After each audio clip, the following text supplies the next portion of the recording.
In this lesson, we'll try to look at the basic rotation concepts. The question of rotation comes into picture because we are attaching a frame to the end effector, and we need to keep track of that as the joints keep moving. We need to keep track of the position, location of the origin of the frame, and also the orientation.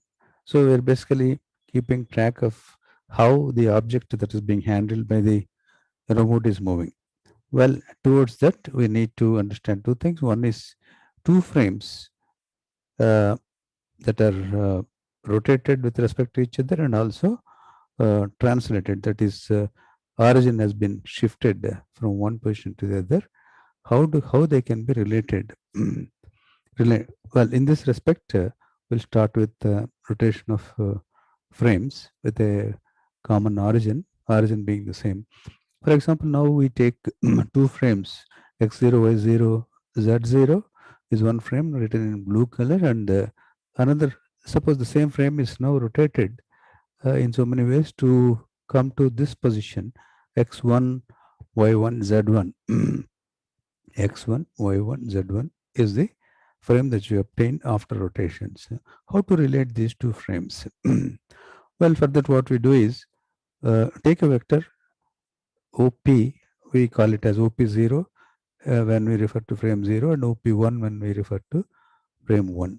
The same OP can be written if I, J, K being the direction cosines with 0 subscripts in frame 0 and subscript 1 in frame 1.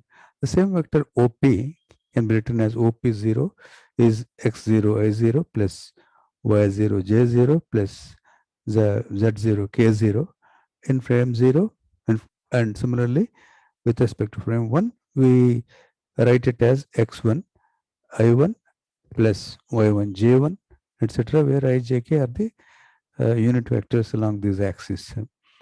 Okay, now if you look at the x component with reference to of this vector OP with reference to frame 0, it can be written as OP0 dot I0 as a dot product. It can also be written as OP in terms of, it's also OP and OP1 being the same. The dot product of I0 with OP1 is also the same, X0. So we can write it as OP1 dot I0, which will result in X1 I1 dot I0 plus Y1 J1 dot I0 plus Z1 K1 dot I0, where we replace OP1 by this. So similarly, we can write Y0 and Z0 also as the dot products of OP1 with J0 and K0. Well, these three equations together can be written in the matrix form in this fashion, where we are relating x1, y1, z1, the coordinates of a point P expressed in frame 1 to that expressed in frame 0. This is called the rotation matrix. Well, as you see, the first column of this matrix happens to be nothing but the direction cosines of I1, rather that's a unit vector along x1 along x0, y0, z0. Similarly, the second column is nothing but the direction cosines of a unit vector, components of a unit vector along y1 with respect to x0, y0, and z0. That is I0, J0, K0, and so on. Similarly for vector K1. So this thing we write it as P0 is equal to R10 P1. R10 is that rotation matrix that relates frames 1 and 0. So R10 is a matrix that relates rotation matrix that maps a point in frame 1 to frame 2 coordinates in frame 0. Okay. If you take two frames like this, we'll talk about basic rotations. Basic rotations are those if you obtain one frame from the other by rotation about one axis only, then whatever that relation between the two frames is called a basic rotation. or a basic rotation matrix? Well, suppose you move about z by an angle theta, then you know x0 and y0 would have moved to x1 and y1 like this, let us say. Now what is the relation between the two? Well, from whatever we have seen earlier, the direction cosines of x1 along x0, y0, z0 happen to be first column. Well, this is theta cos theta, and this one along y0 is 90 minus theta cos is sin theta, and it has no component along z1. So you will find the first column is cos theta sin theta 0. Second column is direction cosines of y1 along x0, y0, z0. y1 along x0 is cos 90 plus theta, which is minus sin theta, and its component along y0 is only theta part cos theta. So, and along z it has no components. And the third one, z1 is totally purely along z0, no components along x0 and y0, so it is 0, 0, 1. Therefore, this is the basic rotation matrix about z, and that is R10. That is 0. The initial matrix is now rotated about z by theta. That is a new frame 1 that you got, that is related by this matrix, and we call that as RZ theta. Basic rotation about z by an angle theta is given as RZ theta. Well, if you have two frames like this, you want to know what is the rotation matrix, matrix that relates these two. Well, applying the same definition, x1, that is only difference is, x1 is along z0. Okay, x1 is along z0, and no components along x0, y0. Therefore, it is 0, 0, 1. And y1 is totally along this. So, only along y0 it will have full component, no components along x0 or z0. So, 0, 1, 0. Similarly, z1 is along the negative direction of x0, no components along these two. Therefore, it is minus 1, 0, 0. So, readily by inspection also, well, if the clear enough, you can write a rotation matrix by inspection also. Well, when we come to to translate, so the same two frames that we had earlier slide. Suppose there is a point P which is 3, 4, 6. You want to relate it to. You want to find out what are the coordinates of this point with respect to frame 0. Well, simple, that rotation matrix multiplied by 3, 4, 0. That will give you minus 6, 4, and 3. Well, it makes sense because 3, 4, 6 in this frame, x0, rather x1, y1, z1, 3 along x1 is along z0. Therefore, when it has to be 3 in the z location, and z is 6. It is minus x0 direction.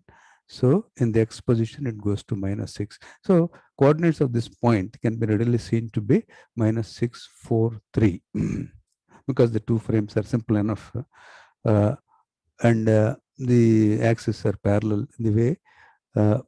In such cases, you can readily write in. And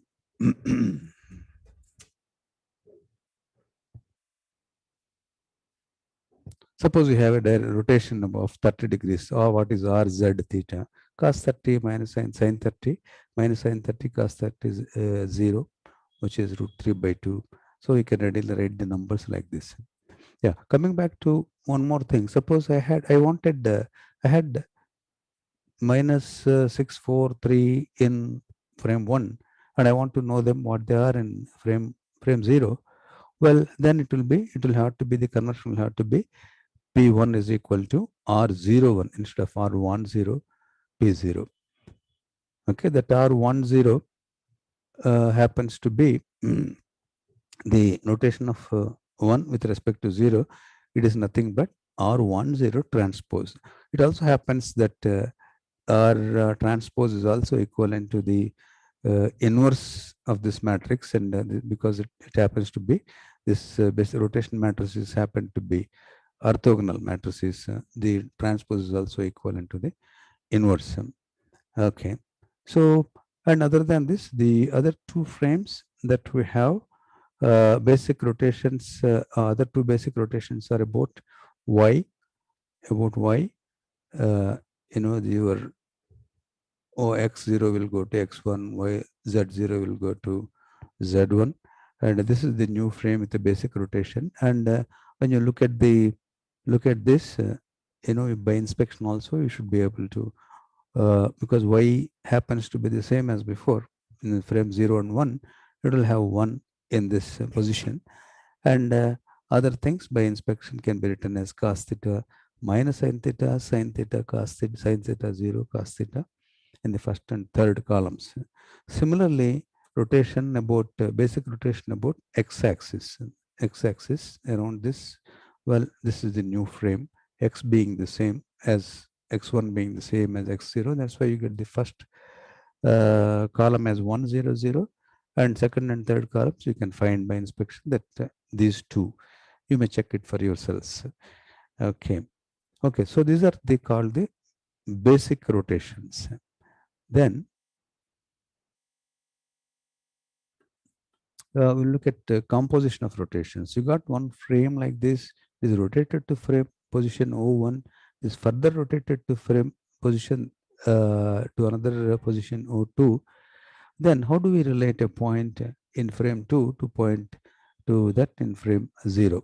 Well, it is done by composition. We know a point in P1 can be related as R10, P1 is P0. Similarly, you can relate these two frames as P2, P1 is equal to R21, P2. Okay. So in the place of this P1, you substitute this, and then you will get P0 is equal to R10 into R21, P2.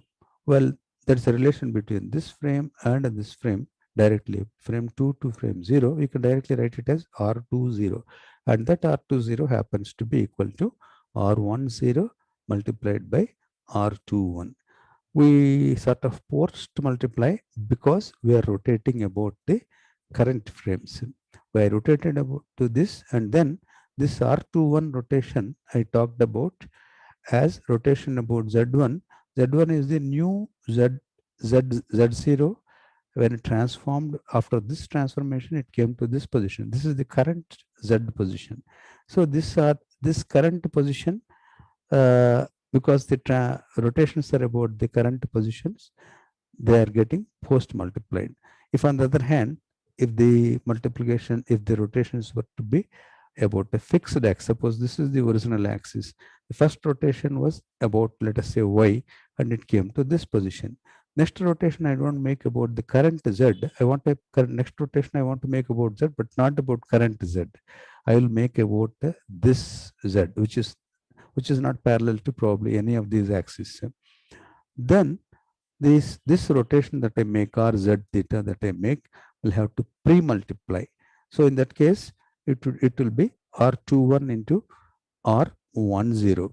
So you got to be careful whether you are rotating about current frames or fixed frames. If you are doing rotating about current frames, you post multiply each of these rotations. If you are rotating about fixed frame, each further rotation that you make, you have to pre-multiply the previous rotation matrices. Well, we'll look at translation in the next lesson.